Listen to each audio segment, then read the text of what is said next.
This is the Creative Market Free Goods Roundup for the week of October 12th, 2015. There are 6 different free items this week, but they are free this week only. So if you see something you like in the video, just check out the description of the video where I'll place links to each one of these 6 different free items. So first up here is Secret Society font. So although this pack is at its core a font, and the font is included in OpenType as well as web font formats, it also includes a whole bunch of other stuff, including a ton of different inspirational background images, which I'm actually not going to cover in this, but you can feel free to pick up this pack and check out those. They're basically examples of using this font and the different elements inside of it as inspiration that you could also use as background on your phone or computer or whatever the case may be. And this is the font that's provided right here, so there is a regular version as well as an italic version, and very quickly I'm going to go over a couple of different additional things included in this pack. So also included in this pack are these illustrations that have a very cool handmade style to them, and they're very stylized, so they have a pretty unique flavor to them, and I think the overall execution of these is super well done. Visually they're all extremely consistent, which will make it very easy for you to go in here and use these different elements and mix and match them to create custom arrangements that look and feel like they were all done by the same person, because at least in this case all the illustrations were done by the same person. They also link off a Etsy shop at the bottom where you might find some cool stuff by this particular illustrator. But I think this illustration style is really awesome, and I think they did a very nice job of making illustrations that play very nicely with the font that's included. Also included are some free textures, some free vector textures by Rob Brink, and his textures have been featured on these videos in the past. So by default, all the textures are on. There's a layers palette where all these different textures live. If you can't find that, just go to window and then layers sort of near the middle, and then you can kind of turn on and off these different layers to check out each one of the 5 different textures that are included inside this pack. So if you're looking for a little bit more of a distressed or vintage or grungy look to your designs using this font and then the illustrations provided, these vector textures might come in really handy to help go over that a little bit. But I'm going to focus now on the main part of this pack, which is indeed the font. So it includes both lowercase as well as uppercase letters, and I'll zoom in really close on these lowercase letters here so you can see how these look up close. As you can tell, they have a very roughened appearance, but it looks like a much more natural kind of roughening than I usually see, almost like a torn paper look. So I think they did a pretty good job of pulling off this effect on these letters, and the same thing does apply to the uppercase letters as well. If I zoom in a little bit closer, you can see that almost torn paper looking roughened up distressed edge on all these different letters.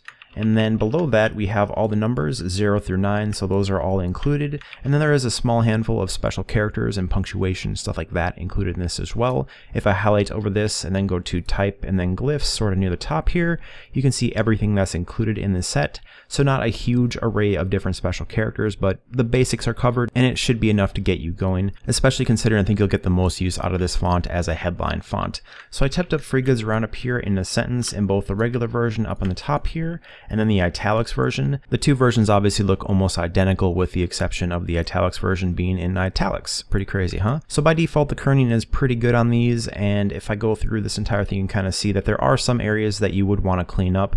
Like if you look at the word roundup, the D to the U, there's a pretty wide gap there that I might want to go in and clean up a little bit.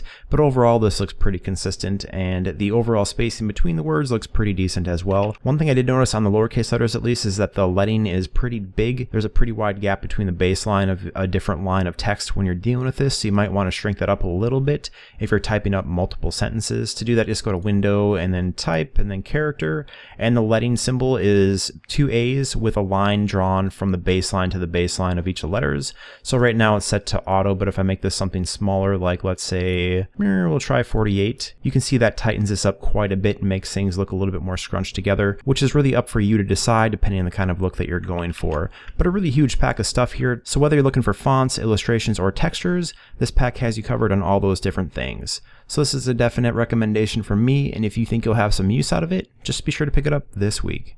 Next up is Watercolor Fall Halloween Papers.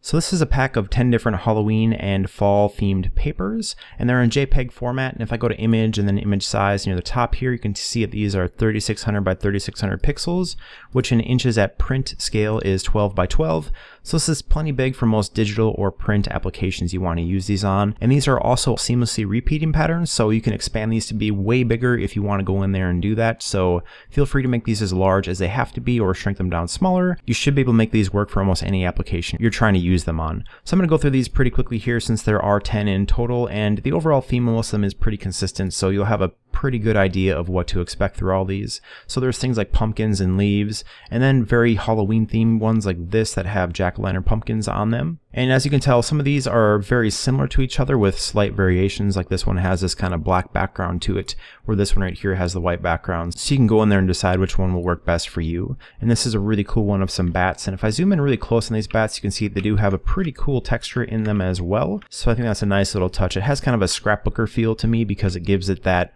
rubber stamped look. And then the edges of them are a little bit distressed or wavered that also kind of give that rubber stamp look to them. So I think that's a pretty cool effect. And here's a very nice one of some watercolored leaves. I'll zoom in a little bit closer so you can see that watercolor effect better on this one. And this one's a little bit different than the other ones because this one has these pumpkins at the bottom, which makes this a little bit more asymmetrical. And I should note on this one in particular, this one is not going to seamlessly repeat because these pumpkins will kind of chop off in a weird way. So this paper will kind of have to be used as is. And this one right here has a very fall feel to it with a pumpkin and then a flower arrangement. And it has a little bit different vibe than some of the other ones. There is something kind of weird going on with this one where the edges of these meet up and there's kind of a chopped up effect going on. And this is the last one, and once again this one is not seamless or repeating, but I think this one in particular is perfectly suited for something like a greeting card or something similar to that because there's plenty of room in the middle here for type, and then the edges have these nice illustrations on them to kind of bring everything together and frame it up a bit. So that's it for this pack. There are 10 different JPEGs of different Halloween and fall themed things in general, so if you think you'll have use for these, just be sure to grab it this week while it's still free. Next up is Resume/CV Jamie. This is a set of resume and cover letter templates in both A4 as well as 8.5 by 11 letter format, and they're included in a ton of different file formats including InDesign, Microsoft Word, PDF, as well as Photoshop. So I have the Photoshop versions opened up here to show, but feel free to use any of those other different versions if you prefer to work that way. So what I'm showing here right now is the cover letter template, and I should note that all the type on this template is fully live, so you can go in here and customize all this type to be applicable for yourself.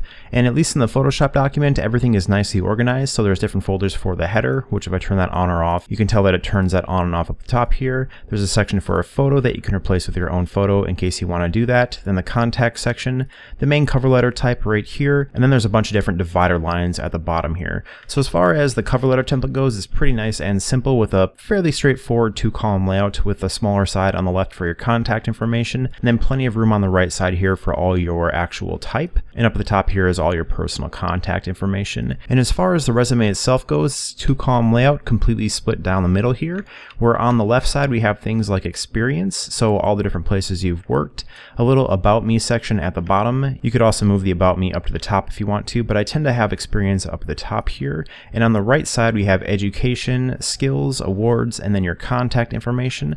At the very bottom we have references, which you can either include or not include depending on how you want to do this.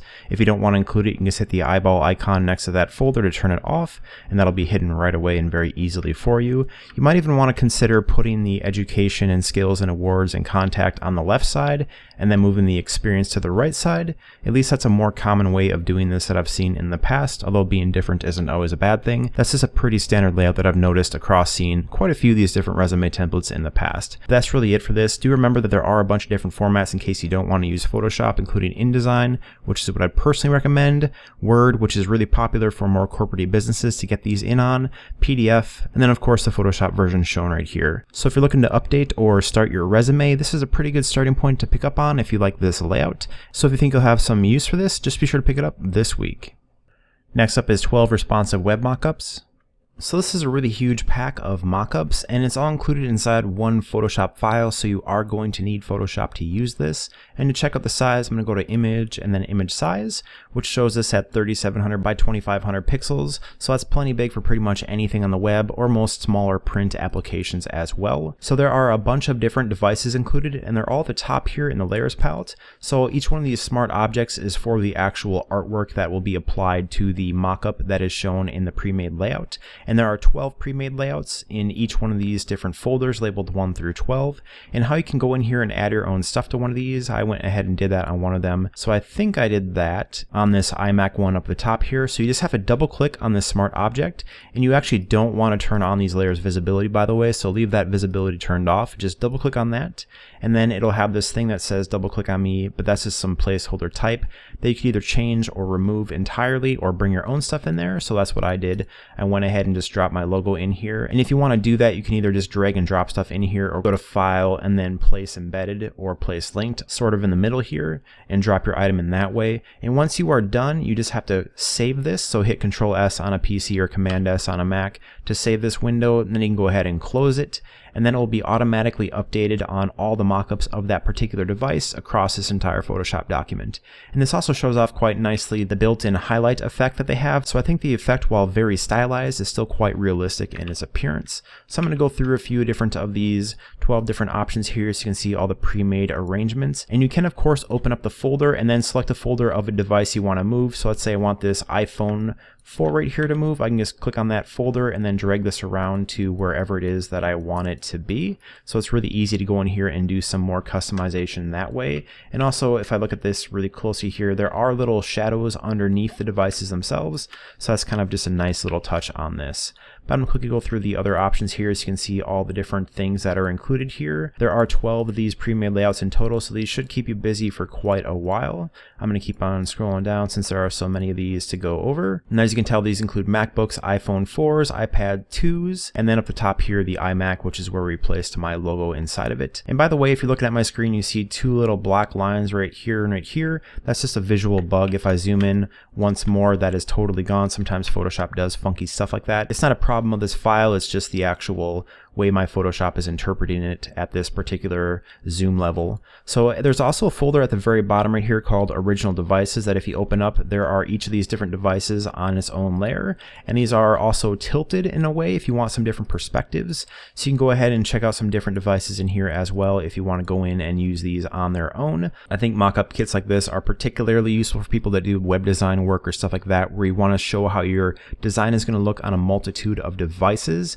And these are extremely professionally well taken photos, and they're all masked out with shadows and all that stuff. So it's going to save you a lot of time when you're presenting your work if you want to go in there and use this particular mockup set. It's something that I think I might personally use in the future for that very reason. And at the bottom here, we have a background file with some different backgrounds. So I'm just going to turn on one of these mockups right here and scroll down through the 5 different backgrounds that are included here. So there's a pretty nice selection of different modern looking backgrounds right here. This one being the differentiator from the other ones that were all much lighter. So a very cool mockup pack for you to go in and use. A ton of different layout options, and this is extremely easy to use and go in there and change all this stuff and move it around and customize all the things inside these devices. So if you think you'll have use for this mockup pack, just be sure to grab it this week while it's still free.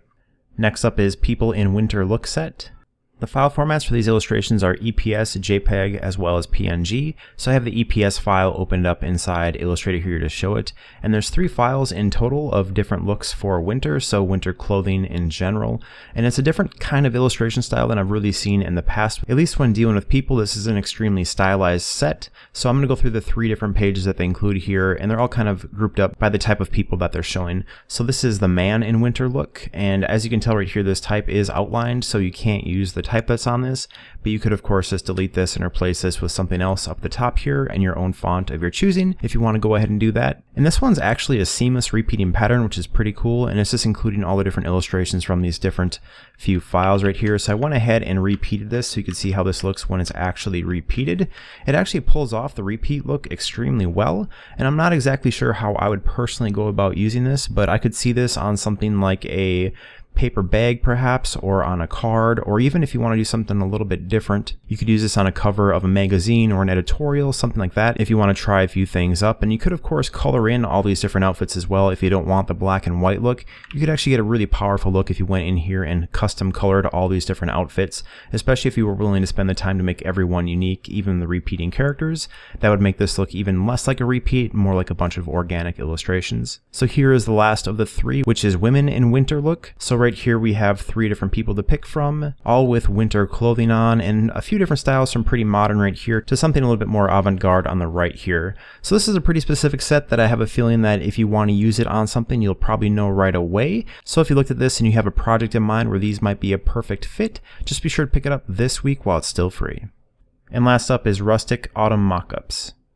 This one right here is about as straightforward as it gets, as it is one JPEG photo. So this is sort of a mock-up and sort of a photo too, because it is of a book and then in a fall setting, which is perfect for this season. And if I go to image and image size, this is a little over 5,350 pixels wide by a little over 3,500 pixels high. So plenty big for pretty much anything on the web or most print applications. So you can either use this as a photo, just like it is right here, if you want to use this on a blog or something like that about writing or journaling, or if you want to use this as an actual mock-up, you could of course layer over your own images or type on top of this book. Although it is worth noting that there isn't any masking done out for you previously, as this is just a JPEG photo. So if you want to do anything really custom, like adding type or an image underneath these leaves right here, you'd have to go in there and mask that out yourself, which might take a little bit of time, but the end result could be pretty darn cool. But that covers it for this item, since this is so straightforward as far as items go. So if you think you'll have use for this image, either as a mock-up or just as a photograph on its own,